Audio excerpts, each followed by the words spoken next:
vous avez annoncé votre intention d'être candidat à la prochaine élection présidentielle. On a envie de dire un peu sur le tas par rapport à d'autres leaders des partis politiques. On a eu l'impression que vous étiez un peu hésitant. Non, ce n'est pas de l'hésitation. Je dois avouer qu'il fallait observer la météo politique d'abord, parce que vous savez, prendre la décision de déclarer sa candidature à une élection comme l'élection présidentielle relève d'une très grande responsabilité. Donc on ne se lève pas matin et on le fait. Donc il nous fallait observer la scène politique.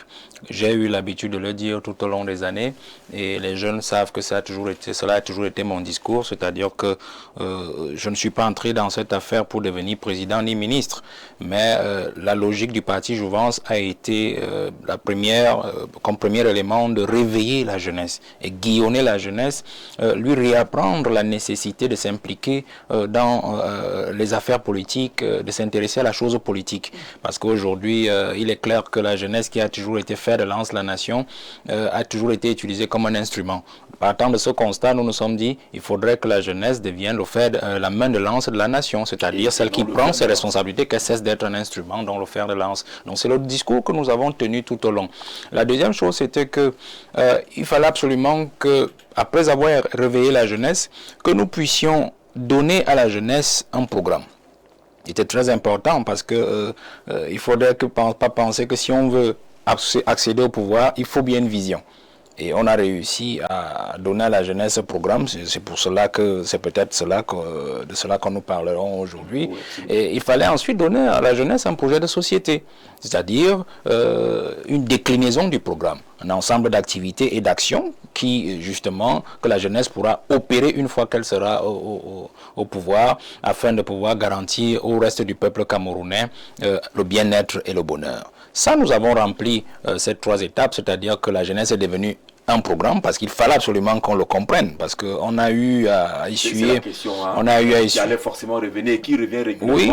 Comment pouvez-vous dire que la jeunesse est un programme? La jeunesse est un programme, et je le dis toujours aux jeunes, que la jeunesse devrait être un programme. Monsieur Jean-Jacques Zé, j'aime toujours parler terre à terre. Vous savez, quand vous êtes ici, vous êtes en train de travailler. Oui. Et à la fin du mois, quand on vous donnera votre subside ou votre salaire, ce sera justement pour vos enfants, pour leur donner un avenir, leur garantir le pain quotidien, les envoyer à l'école, ainsi de suite. Ça veut dire que quand vous sortez le matin, c'est parce que vos enfants sont un programme pour vous. C'est-à-dire que vous savez que si vous avez votre salaire, c'est pour qu'ils puissent manger à leur faim, qu'ils puissent se transporter, qu'ils puissent aller à l'école, qu'on ne les fasse pas sortir de l'école, et que justement demain ils deviennent qui ingénieurs, qui médecins. Donc ils sont des programmes. Et puis quand vous restez à la maison, quand vous regardez vos enfants grandir, vous voyez leurs habitudes, leurs attitudes, vous vous dites ma fille peut être ingénieure. Parce que quand je vois ses attitudes, je vois ses notes, alors vous faites tout pour que dans ce couloir-là, qu'elle s'en sorte. Vous voyez? Et l'autre, le garçon, vous dites, elle peut être un médecin, elle peut être un enseignant, elle peut être ceci. Bon, vous voyez le garçon, ou c'est le garçon, ainsi de suite. Donc voilà, donc la jeunesse ne peut être qu'un programme. En politique, les gens ont pensé qu'en fait, quand on dit la jeunesse est un programme, c'est que juste c'est une affaire d'âge. Et qu'on veut mettre de côté les vieux, les plus âgés. On ne va pas dire les vieux, ceux qui n'aiment pas qu'on dise comme ça. Alors, les plus âgés ou les aînés, non. La jeunesse est un programme parce que on ne vit pas pour soi. Je viens de parler du père de famille que vous êtes. Vous vivez pour ceux à qui vous donnez la vie et pour ceux qui comptent sur vous. C'est-à-dire vos neveux, vos parents, ainsi de suite. Donc vous voyez, on ne vit pas pour soi. On ne vit pas pour aujourd'hui, on vit pour demain. Et demain, c'est l'avenir. Vous comprenez? Alors, et la jeunesse, quand on parle de jeunesse, fer de lance de la nation, parce que jeunesse, fer de lance de la nation, ce terme-là a été créé justement en Afrique du Sud. En Afrique du Sud, c'est en fait la branche armée de l'ANC qui s'appelait en fait la jeunesse, fer de lance de la nation. En Zoulou, ça a une autre connotation, vous voyez. Et le président Ahidjo a adopté ce terme-là, cette expression-là en 1980. Vous voyez. Donc c'est ce que nous sommes en train de dire que, et pour quand on rentre, le fer de lance de la nation, on est agi. On est agi. Parce qu'il y a une main, qui utilise le fer. Du fer ou de ce dont le fer sera utilisé. Vous voyez? Donc, il était donc question pour nous de dire aux aînés que vous avez dirigé tout ce temps comme si la jeunesse devait demeurer la jeunesse et vous deviez demeurer ce que vous êtes, c'est-à-dire des gouvernants. Or, nous savons que l'homme, c'est un ensemble de finitudes. On est, On grandit, on vit, et puis on s'en va. Alors, si on a dirigé comme si la jeunesse n'existait pas, nous arrivons et nous disons, nous refusons de sauter des générations. Parce qu'en fait, le président aujourd'hui a sauté déjà plusieurs générations. C'est-à-dire qu'il a utilisé déjà plusieurs générations du fait de sa longévité au pouvoir, 43 ans. Il en a pris au moins 2 générations politiques. Si on regarde, si on prend les générations par 20 années, sur 20 années, la génération politique. Donc vous voyez, il en a pris au moins 2. C'est-à-dire que de 40-60, vous voyez, de 60 à 80, il en a avalé. Donc, il est sur le point, s'il prend encore le dernier mandat, le 8e mandat de 2025, il va prendre une 3e génération, il va la grignoter. Donc c'est compliqué. Que cette jeunesse vous écoute, ça fait plusieurs années, vous parlez de la jeunesse, vous la mobilisez, cette jeunesse-là, mais lorsqu'on regarde les faits, elle ne s'inscrit pas beaucoup sur les listes électorales, elle semble ne pas beaucoup s'engager. Elle est encore très présente dans la diversion, la distraction, les bars, la Champions League et autres. Est-ce que vous avez l'impression finalement que la jeunesse vous écoute et veut vous suivre? Elle nous écoute parce que je fais moi-même une patrouille dans tous les médias, que ce soit les médias classiques, que ce soit les réseaux sociaux. Et je m'en suis rendu compte, la jeunesse prend de plus en plus conscience, elle s'éveille. Bon, c'est vrai qu'avec les moyens qui sont maudits, qui sont les nôtres, on essaie d'avancer, on n'a pas toujours les grands moyens pour pouvoir faire des tollés médiatiques. Quand on en a l'occasion, on le fait de bon cœur et efficacement. Donc la jeunesse suit. C'est vrai ce que vous dites, il y a encore une bonne part de la jeunesse qui est encore dans la distraction. Mais je crois que l'électrochoc que nous sommes en train de créer depuis quelques années est en train de porter ses fruits. Et je crois qu'avec l'élection présidentielle qui s'en vient, il y aura encore davantage d'électrochocs qui vont amener certainement ceux qui dorment encore à se réveiller. Mais qu'est-ce qui manque pour que cette jeunesse-là se lève, aille s'inscrire par exemple, et dise clairement le soutien aux candidats qui représentent la jeunesse? Parce qu'on voit encore une partie qui annonce les soutiens à ces plus âgés qui sont là depuis plusieurs années. Ben, vous savez, le fait au fond d'abord, c'est l'indigence. Vous savez, l'indigence fait que à la fois la pauvreté qui gangrène nos familles et surtout notre éducation, on va en parler tout à l'heure certainement, expose les jeunes à la manipulation et à l'instrumentalisation. Donc ça fait que quel que soit ce que vous pouvez leur dire parfois, lorsque on dit souvent ventre affamé n'a point d'oreille, vous avez beau leur dire ce que vous voulez, c'est un peu difficile qu'ils suivent. Mais nous comprenons quand même. Ventre affamé a des oreilles pour suivre la direction de la main qui donne quelque chose. La direction de la main qui donne quelque chose, ou le vent qui lui apporte de l'or ou du diamant. Donc c'est un peu cela. Donc nous avons espoir quand même en cette jeunesse-là qui a déjà été électrocutée par les faits de la vie et par notre discours, qui s'est déjà réveillée et qui est prête au changement. Bon, elle n'est peut-être pas plus nombreuse que celle qui dort encore, parce que celle qui dort encore est vraiment encore nombreuse, mais il faut déjà situer que si la jeunesse reste comme ça, c'est aussi à cause du système éducatif, parce qu'on ne peut pas on ne peut pas changer un modèle en 7 ans que les aînés ont pensé pendant 40 ans. Vous voyez, le modèle éducatif camerounais est tel que on a appris aux jeunes que la politique aux politiciens, l'école aux écoliers. Et les parents, en fait, ont éduqué leurs enfants dans cette logique-là. Parce qu'en fait, la peur du politique, la peur des représailles, la peur de la répression, ainsi de suite. Donc, les parents sont restés dans cet état d'esprit et se sont dit, il vaut mieux retirer leurs enfants de cette affaire-là. Il faut les protéger et chacun s'assure son pain quotidien comme il peut. Et donc, les enfants ont grandi dans cet état d'esprit. Donc, le moment, c'est ce que nous faisons donc depuis 7 ans pour leur dire que non, la politique n'est pas le lieu des meurtres ou le lieu des assassinats, même comme on en a assisté à un certain moment ces 2 dernières années. Mais la politique est justement ce qui commande tous les secteurs de la vie et qui commande même la vie de l'individu. Si vous ne faites pas la politique, on le dit si bien, elle va vous faire. C'est la politique qui fixe le prix du pain, qui fixe le salaire, qui fixe le SMIC, qui donne l'emploi, ainsi de suite. Donc si nous ne faisons pas cette politique-là, nous ne pouvons pas nous en sortir. Si nous n'entrons pas en politique pour challenger, pour affronter les aînés démocratiquement, il nous sera difficile de pouvoir changer quoi que ce soit parce qu'ils vivent dans une autre époque. Ils sont nés dans une autre époque. Ils n'admettent pas en fait qu'ils puissent s'adapter à la nouvelle époque. Ils ont peur de la modernité. Et donc nous devons dire aux aînés, le moment est venu pour vous de penser à l'avenir. Et nous, c'est l'avenir. Les sociétés se développent par génération.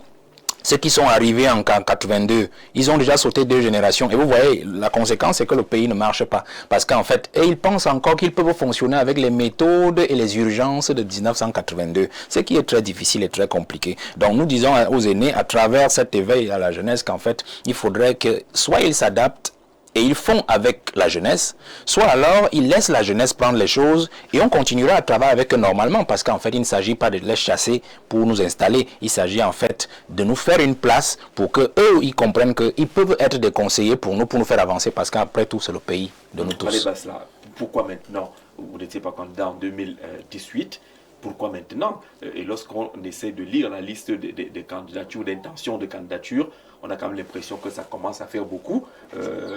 Est-ce que vous suivez cette mode, entre guillemets, avec tous ces candidats? Vous vous inscrivez où? La particularité, c'est où? L'élément fondamental de votre détermination se situe où par rapport aux autres? L'élément fondamental, c'est la météo politique. Je ne suis pas entré pour être ce que je veux, je suis en train de dire là. Candidat à la présidence, ministre, non. Et mon discours a toujours été constant. Et c'est la logique du parti Jouvence. Parce que si je déçois la logique du parti Jouvence, je ne serai plus guide. Ça, c'est clair. La logique du parti Jouvence a été, comme je vous ai dit, de donner les 3 éléments. Et maintenant, de choisir un candidat jeune, qui n'allait pas être forcément le guide lui-même. Et notre logique était de suivre le candidat jeune le plus avancé en politique. Le plus avancé en politique, c'est-à-dire par logique normale. Et par logique normale, nous avons un candidat justement qui est jeune et qui a une très belle équipe à l'Assemblée nationale, une belle représentation et aussi dans les mairies. Vous voyez? Et l'actualité, mais en regardant la météo politique, nous nous sommes rendus compte que les aînés ont déjà ourdi et fourbi leurs armes pour pouvoir éliminer ce candidat en saucissonnant son parti. Nous avons déjà une tendance qui porte le nom d'un monsieur et il a déjà désormais une tendance. Donc on a déjà pratiquement déchiré son parti en deux. En vous engageant, ça devient donc... Parce que vous sentiez que il peut arriver que sur le processus, avec ce que vous décrivez là, que le candidat jeune... le plus avancé et le plus pertinent, oui. Parce qu'il faut le dire comme cela. Donc une fois que cela a été fait, l'histoire nous a enseigné l'affaire de l'UPC, oui. Pour 2018 et 2020, c'était très compliqué. Vous voyez, aujourd'hui, on a même 3 tendances UPC. Donc, nous avons vu l'affaire venir et nous nous sommes dit, attention, si nous ne faisons rien pour déjà mettre une cale, c'est-à-dire au cas où ce candidat est éliminé, il faudrait que la jeunesse ait encore au moins une boue de sauvetage, un candidat qui peut placer. Au cas où il est retenu. Au cas où il est retenu, je pourrais naturellement me retirer et lui donner mon programme. Parce que le programme est le programme de la jeunesse. C'est pour ça que vous voyez par exemple que le programme qui a été édité, il ne porte pas une figure particulière. Vous savez que les programmes, on met le nom, on met la face du candidat, l'image du candidat et tout. Non, on n'a pas mis l'image du candidat encore parce qu'en fait, c'est un programme qui est ouvert. Donc, nous prenons juste les devants. Et nous disons, nous allons donc observer la scène jusqu'aux candidatures. Il est éliminé, on va se dire, bon, peut-être c'est la face du guide ou le visage du guide qui sera collé au programme. Il y va, c'est lui le plus avancé, il a un maillage territorial assez important. Eh bien, on va fondre son programme, on va fondre notre programme dans le sien parce qu'il faudra le dire que pour qu'il y ait une belle association entre ce candidat le plus avancé, si sa candidature est retenue et nous, il faudra absolument que nous nous entendions sur le programme et le projet de société. Vous devriez déjà quand même commencer à travailler, puisque l'éventualité est là. Non, il n'y a pas de souci. Vous ne travaillez pas déjà dans l'ombre au cas où l'un ou l'autre est retenu pour que le programme soit commun. Non, il n'y a pas de souci. Il n'y a pas de souci pour ça. Si ce n'est que pour le travail, c'est mon frère. Donc, je n'ai pas besoin de vous dire quand je l'appelle ou bien quand nous causons, vous savez. Donc, la logique est donc celle-là. C'est-à-dire que dès qu'on a vu cela et une fois que ce sera fait, s'il passe, tant mieux, on va fondre notre programme et on va s'allier pour faire l'électrochoc de la jeunesse pour l'élection présidentielle qui s'en vient. Le point déterminant, c'est cette météo. C'est cette météo politique. Il faudrait que la jeunesse ait un candidat pertinent aux élections, à l'élection présidentielle. Mais vous savez, les aînés, quand ils commencent à le faire, la logique peut-être, et le risque c'est que, une fois après avoir éliminé ce candidat-là, qu'ils trouvent un candidat postiche qui vont montrer à la jeunesse pour leur dire, bon voilà, un candidat jeune, votez-le, alors que ça n'en est pas le cas. Vous pensez que la candidature jeune a plus de chances maintenant qu'en 2018 ? Mais oui, elle a plus de chance parce que notre frère, il a beaucoup travaillé en 2018. Hein. Comme on se dit souvent, il a fait un sacré travail avec sa candidature en 2018 et le résultat qui a été le sien, il a fait avancer les choses pour la jeunesse, c'est-à-dire sur le plan de la politique, sur le plan de la représentativité à l'élection présidentielle. Donc il est question en fait non seulement d'augmenter ce score-là, d'élever ce score-là, mais en fait aussi de prendre l'affaire si cela est possible. Donc il a fait un sacré travail qu'il faut entretenir. C'est pour cela que nous sommes venus en soutien avec le parti Jouvence, c'est-à-dire un parti vierge, pour que les jeunes n'aient pas des appréhensions sur certains vieux partis, c'est des amis du pouvoir, ou bien c'est un parti qui a échoué, qui est infesté, ainsi de suite. Donc il fallait un appareil pour les jeunes uniquement, pour la cause jeune aussi uniquement, et qui pourrait le moment venir jouer la carte jeune le moment venu au profit de celui d'entre nous qui serait le plus avancé. Mais si Jouvence est finalement engagé, il y a cette difficulté. Vous n'êtes pas un parti représenté, vous devez être présenté par un parti politique, mais le dossier doit contenir les 300 signatures, ce qui n'est pas facile. Oui, nous sommes conscients de cela. Nous sommes conscients de cela et c'est pour cela que nous nous sommes dit l'hypothèse qu'on va adopter. On a deux hypothèses, puisque l'article 121 est clair. On a deux hypothèses. Au-delà de l'hypothèse des partis qui ont des élus, c'est que soit notre parti, on part sous la bannière du parti, et on doit toujours chercher les 300 signatures, ou alors on part sous la bannière de la candidature indépendante, et c'est toujours les 300 signatures. De toutes les façons, on a choisi l'hypothèse de la candidature indépendante, les 300 signatures. On connaît les difficultés, on sait que c'est une hypothèse qui n'a pas encore été expérimentée sous le code, le nouveau code électoral, c'est-à-dire qui a été voté en 2012. Vous voyez? Donc nous nous disons que au moins sur ce point-là, nous allons peut-être soit innover, c'est-à-dire qu'être les premiers peut-être à avoir les 300 signatures, on ne sait jamais, on doit y aller quand même. Parce qu'on a craint l'autre hypothèse de l'investiture par un parti qui a des élus. Parce que c'est très dangereux. Comme je l'ai dit sous d'autres cieux, j'ai dit, bon, l'hypothèse est dangereuse, pourquoi? Parce qu'on peut bien aller et puis on s'entend avec un parti politique, et vous connaissez les aînés et leur méthode, et on se retrouve devant une contestation à la porte de l'ECAM ou à la porte du Conseil constitutionnel où on se retrouve à contester même l'investiture qui nous a été faite. Ça devient très compliqué. Alors, prudemment, nous nous disons, allons sur la voie des 300 signatures.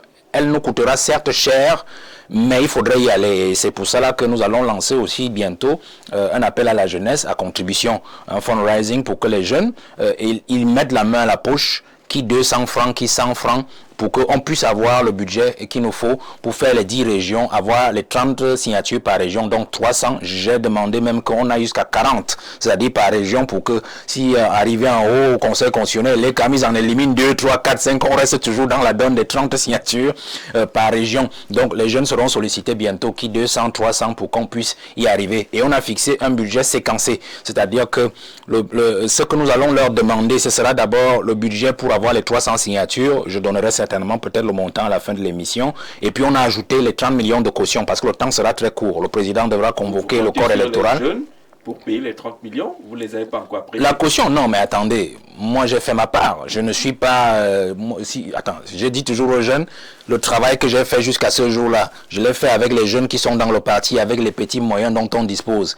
Donc moi je n'ai pas 47 millions, plus 30 millions à donner pour une affaire qui nous concerne nous tous. J'ai aussi ceux qui comptent sur moi et qui attendent au moins le pain au quotidien. Et puis l'élection présidentielle, c'est certes l'élection d'un homme, pas ça au peuple, mais c'est l'élection de tout le peuple pour le bonheur du peuple. Donc je n'ai pas les moyens. Et je crois même qu'il faut avoir peur en politique de celui qui vient avec les poches pleines les sous et qui vous dit je suis prêt à aller justement voter. Ça devient très compliqué. Même Trump, le grand homme d'affaires, il a dû faire recours à ceux qui ont de l'argent et qui ont dû cotiser pour cela. Donc moi je n'ai pas de l'argent jusque-là pour pouvoir prétendre à faire ça. Les messages.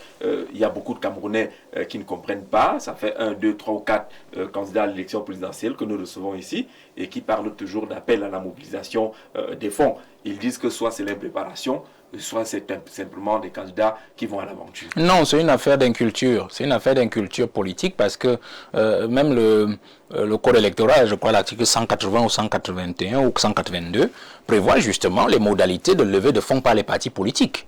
Et je crois que c'est un vide juridique parce que l'État n'a pas encore pris un texte allant dans ce sens-là. Et je dois déjà vous dire que pour notre opération à nous, de levée de fonds dans les prochains jours que nous allons lancer, malgré que l'État n'a pas encore sorti un texte d'application pour encadrer la levée des fonds, nous avons quand même pris la peine d'écrire au ministre de l'administration territoriale pour lui demander l'autorisation de lever des fonds pour le candidat de Jouvence que je suis, afin de pouvoir demander au peuple de mobiliser ces fonds-là pour notre campagne. Donc nous ne voulons pas, nous voulons respecter la loi, vous comprenez, et y aller ainsi. Mais je dois aussi avouer que les histoires d'argent, moi j'aime pas parler des histoires d'argent et j'aime pas vraiment me frotter à ça. C'est vrai que les jeunes, quand ils ont proposé cette affaire, ils disaient non, il faut que le guide, votre nom, non, j'ai dit non. On va faire les cotisations comme cela doit se faire. Il devra avoir une personne qui va centraliser les fonds avec les comptes comme les autres fonds. Et la deuxième chose, c'est que nous n'allons pas demander aux jeunes de lever les fonds jusqu'à la présidentielle, à la campagne. Il faudrait qu'ils lèvent les fonds par à-coup, par étape. La première étape, c'est la validation de la candidature. Et la validation de la candidature, on va lever les fonds pour faire valider la candidature. C'est-à-dire, chercher les 300 signatures, ça coûte de l'argent. Comprenez? Et ensuite, mobiliser la caution. C'est les deux choses pour lesquelles nous allons lever les fonds. Ça veut dire deux choses. L'une, la première, c'est que si l'argent que les jeunes vont lever ne suffit pas à ce qu'on fasse le travail là, il faudra qu'on trouve un moyen pour le réinjecter dans le circuit. Présidentielle, c'est une course qui a besoin de fonds, c'est une course de fonds qui est longue.